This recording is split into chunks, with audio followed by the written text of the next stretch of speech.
matches that my village cricket side, Ditchling in Sussex, had with Afghanistan. They hosted Afghanistan back in 2006. And then the full national Afghanistan team? Yeah, when they were still playing sort of B-side county sides before they made their big rush up the ladder in rankings. They were touring and they were short of a game, and one of our guys in our club ran into their manager in a bar, I think in Dubai, and said, "We'll host you. Come on down." So they turned up at the end of their tour and we hosted them in our village cricket side. And how did that lead to what's now happened? You went back to Afghanistan and played there, didn't you? Yeah, in a bizarre sort of set of circumstances. A guy that was a member of the SAS from the village happened to be out in Afghanistan and met the head of the Afghan Olympic Committee, told them about the original game and they said, "You got to come back." So we got invited back. The UK ambassador, Mark Sedgwill, at the time was our host, and they organised all the security for us, and we were part of the first team to ever tour Afghanistan and play the national side in Kabul. How did it go? We were convincingly humbled. They had just at that time got one-day status. They'd been on this 18-month run from Division 5 to Division 1, and the timing of it was quite amazing. What sort of standard of Ditchling Cricket Club then? What sort of standard are you? Well, I've my days are best behind me probably now, but I played a sort of level of cricket. It was reasonable seniors back in New Zealand. Over here, I'm sort of village Div 2 sort of stuff. But we're competitive and we like to play a good strong game and have a few beers afterwards. So you went to Afghanistan to play the return fixture, and then what happened? Well, that sort of planted the seed for me. It drew my attention to Afghanistan and the region. And Afghanistan, with all of its troubles, it was very easy to fall in love with the place. The people were wonderfully warm and friendly, and I knew I wanted to go back again at some point. And so 2013, I embarked on my journey. I was a bit frustrated. 2011, I wanted to get out of my 9-to-5 sort of job. And what were you doing for a job? Just working as a project manager in the rail industry as a consultant. Just a bit frustrating with that, and wanted to get out and explore the world. I have a real passion for adventure and travel and exploration. So decided I was going to drive to China and back again. And of course, that gave me the opportunity to go back to Afghanistan. What do you have to do to prepare to drive to China and back? What vehicle were you in for start? I didn't have a clue when I decided I'd go, so it was part of the challenge was to figure it all out. So I got a Toyota Land Cruiser. That was the recommended vehicle. 1994. It was a Land Cruiser called Boris.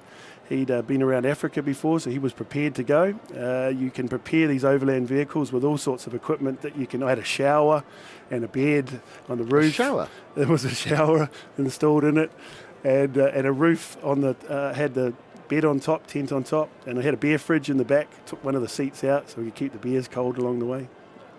So it was a brilliant little perfect vehicle for the journey. Perfect vehicle. So what, you started off from London and suddenly you ended up in China? Pretty much. I started from the gates of the Royal Geographical Society. I'm a fellow there, and it's an inspiring venue for this sort of stuff. So I thought that was a place to start, and off I went and headed east. Go on, tell us about the journey then. Did it get harder and harder as you went on, or was it quite straightforward to get to where, say? No. I mean, it was. The car nearly blew up the week before I left when I was preparing it, so I was a little bit nervous, shall we say, on the way out. So I headed out, raced off to Azerbaijan, got across the Caspian Sea and then into the Stans, and everything was running pretty well. No problems, but had a few car issues. And is it quite actually? So I just thought, is it quite straightforward to get visas and to get through the border checks? And do they say, what are you doing? Oh, well, I'm just driving to China, and they say, no, hold on a minute. You're. That's an implausible reason for coming to our country. I spent 18 months planning the trip, and I had to get 8 visas in my passport before I left, and that took 2.5 months, and that got me all the way to Laos, effectively on the outward journey. So there was a fair bit of planning.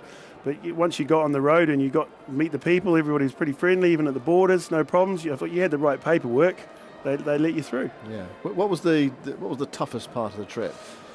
Probably on the return journey. When I was coming back in Iran, I was getting pretty tired. I'd been 9 months pretty flat out. I'd been doing all the driving myself, all the navigating. I was also filming the journey as well.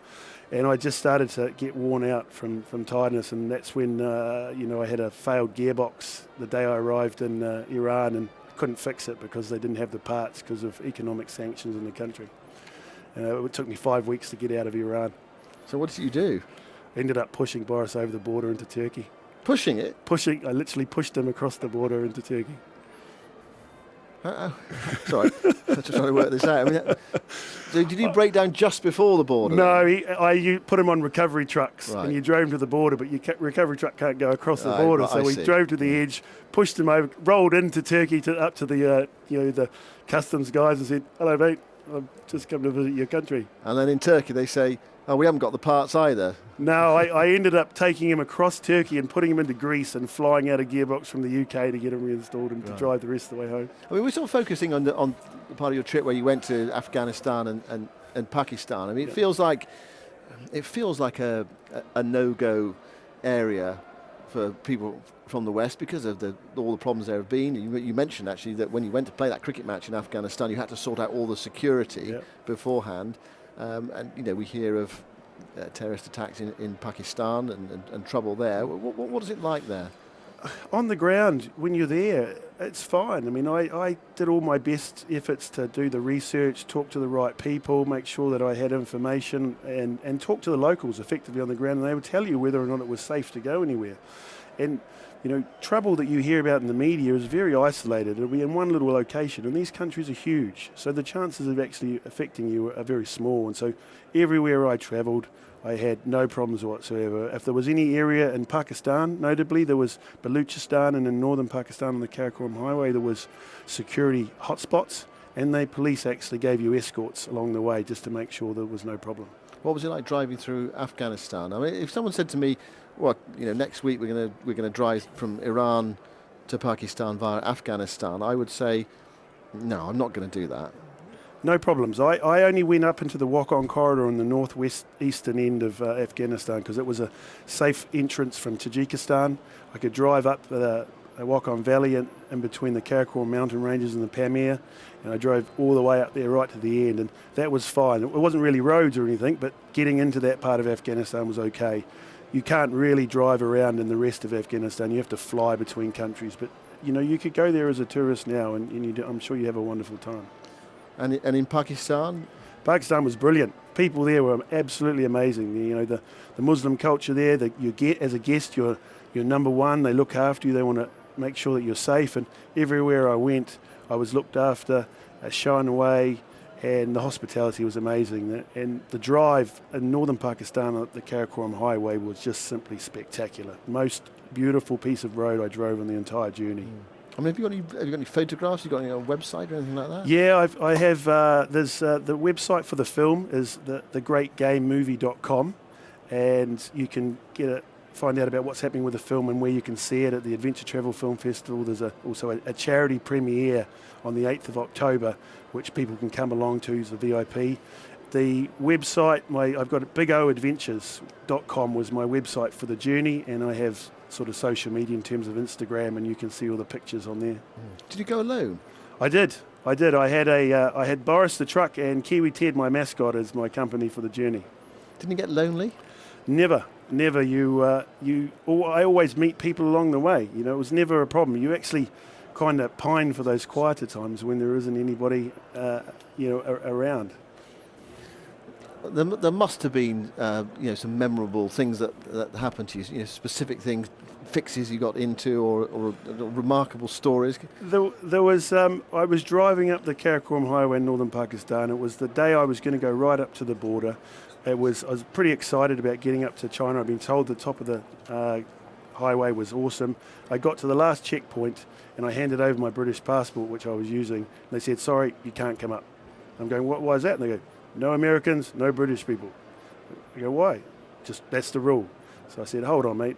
I'm actually from New Zealand," and the next thing I'm inside the police chief's hut having a cup of tea, and we're talking about cricket, and I'm going boom boom Afridi, and they're going, "Oh, Brendan McCullum, Ross Taylor, yeah, great players." And I said, "Oh, do I need anything to go up?" He goes, "No, take one of my men so you don't have any more problems. Have a great journey. We'll see you when you come back." And that was just symptomatic of the Pakistani culture and hospitality. And floods in China? Yeah, happened to unfortunately hit the worst storms in 30 years as we were driving through the middle of China, and we just fortunately escaped some major landslides on a day by a matter of hours. So it was tight call. Yeah. And I've got a few notes here. Another one says, an intoxicated mechanic in Uzbekistan. Yeah, I was. My car had a fuel leak, so I was getting it fixed. And I went around to Sam, said, you didn't fix it properly, mate. And he goes, oh, don't worry, leave it with me, leave it with me. He takes me into his house at 10:30 in the morning, says, come and we'll have some food. Every meal has vodka. So at 10:30, by 10:37, I'd had 3 shots of vodka. I had a shine on going, how the hell am I going to survive the rest of the day? And then I asked him, what do you do? I'm just going back to work. For him, that was the norm. Yeah. I was beside him, underneath the car. He was explaining to me how the fuel leak was going to be fixed while he was sitting there with a cigarette in his hand smoking. Right, okay, yeah. Hey, I mean, were there any moments where you thought, I'm in a fix here, I'm in a tight spot, or this is dangerous, or I wish I had someone with me? The only time I was a little concerned was driving at night in India. Anybody that's been to India, it's chaos at the best of times, but at night there's no lights and you can't see a thing. So I had to focus. I was a bit tired, but other than that, no security issues. Yeah. Why did you decide to stop in China? I suppose you got to stop somewhere. Because I was following the story of the Great Game, and I wanted to do all of Central Asia and the history and understand what that was. To get there, I had to sort of drive through China to get down to India and Pakistan, and because you had to drive through China with the guides and everything, I ended up going all the way down to Laos to get down to Malaysia to ship back to India. So it added about 3 months to the trip purely because I couldn't drive through Tibet to come down that way into Nepal and then into India at the time. You made a film. How easy was that to do if it was just you? The ultimate selfie, really. Totally. I'd never made a film before, so I did a little bit of training, bought a bunch of cameras and planted them all around Boris in the cab and literally just filmed everything for 9.5 months. I came back with over 200 hours of footage, and that's why it's taken 2 years to put it all together into a 1-hour film. Did you sort of know, you were sort of hoping you got some good stuff, or did you check as you went by each day? I knew that I was picking up scenes and everything. It got too tiring really to review all the footage. I was just shooting it and going, hopefully we'll put it all together when it comes out. But by the time I'd got back, I had a pretty good idea of the theme of the film. It was very much, as I went, it was to explore, and it became very much about the people and the themes in the region, and that it was safe and that people should go to these places and explore and make up your own opinion rather than necessarily just listening to the media all the time. Yeah, I mean, we were talking off air beforehand. I was talking to a taxi driver who drove me to the ground at Edgbaston, and I said, where are you from? And he said, I'm from Peshawar, which is in the north part of Pakistan, which has been quite lively, I think it's fair to say. And he said to me, go there. It's fine now. It's absolutely fine. It has been for 2 years. But he said, don't go to Karachi, though. Well, everybody says don't go to the next place along your map. They're all crazy there. I'd get to one country like Tajikistan, and they're going, where did you come from? I said, Uzbekistan. Oh, they're all mad over there. Of course, when you got to Uzbekistan, they'd go, where'd you come from? From Tajikistan. Those guys are crazy. You're mad. You're lucky to be alive. Yeah. You were doing the filming the whole time. What happened at border checkpoints? Because sometimes they get a bit twitchy, don't they, about those sort of things being filmed? Do you have to switch the cameras off at any time? Yeah, no, I didn't really do a lot of filming at the borders. It wasn't really worth the risk of... I had some footage deleted on Turkmenistan. They're pretty anal about their equipment and their footage and stuff, so I just had to be careful about it. Well, they said, come on, let's have a look at your cameras. What have you got? Yeah, and they got one, and I'd hidden all the rest of them around the truck. Otherwise, they would have deleted everything. Oh, my goodness me. Yeah. That must have been a nerve-wracking moment. The whole trip deleted. Well, I just, I have pretty much a she'll be right sort of attitude to things, and everything will work out in the end, and you just sort of face each day as it comes. John, the players are coming back on. So the film is where can people see the film, and the profits are going to? Yeah, so the world premiere is at the Adventure Travel Film Festival at Mill Hill School tomorrow afternoon. You can get tickets on their website. If not, there's a charity event on the 8th of October. The film website is thegreatgamemovie.com, and all the proceeds are going to go to Afghan Connection, and it's afghanconnection.org, which is supporting education and cricket in Afghanistan. So what is it now? Back to a boring life? Back to that job that you were doing before? No, I've got the world premiere tomorrow. I'm super excited. But what about after that? Yeah, back to work on Monday. Doing what? Helping run British Railways. Really? I work in procurement in the British railway system. Yep. Well, it won't. Well, by the sounds, it won't be long before you're yanking that tie off again and getting in the car. I'm looking forward to it, definitely. Are you? Yeah, once I get this film launched and everything, I'll be on to my next challenge. Okay, well, nice to meet you, and what a wonderful story that is. That's John Beardmore, who's been all over the place, driving his car Boris, and he's filmed it, and there's that film available. If people miss it, actually, there's a slight delay. I don't know why, but there all seems to be in test matches. If people do miss it, are there any other places they can see it? On the website, I've got the screening. Once the film, I'm doing film festivals this year, and towards the end of the year, it'll be released online if you want to buy it, or if you want to host a screening, contact me through the website. Did you play any more cricket in Afghanistan, by the way? You went back? Well, we played another game in 2013. It was the rematch up in the walk-on against 28 kids. How did that go? It was a last ball thriller. Well, manufactured? No, went down to the wire. The Afghan Wacky 11 versus the Ditchling All-Stars. Who won? The Ditchling All-Stars by one. Great stuff. Thank you very much. That's John Beardmore, New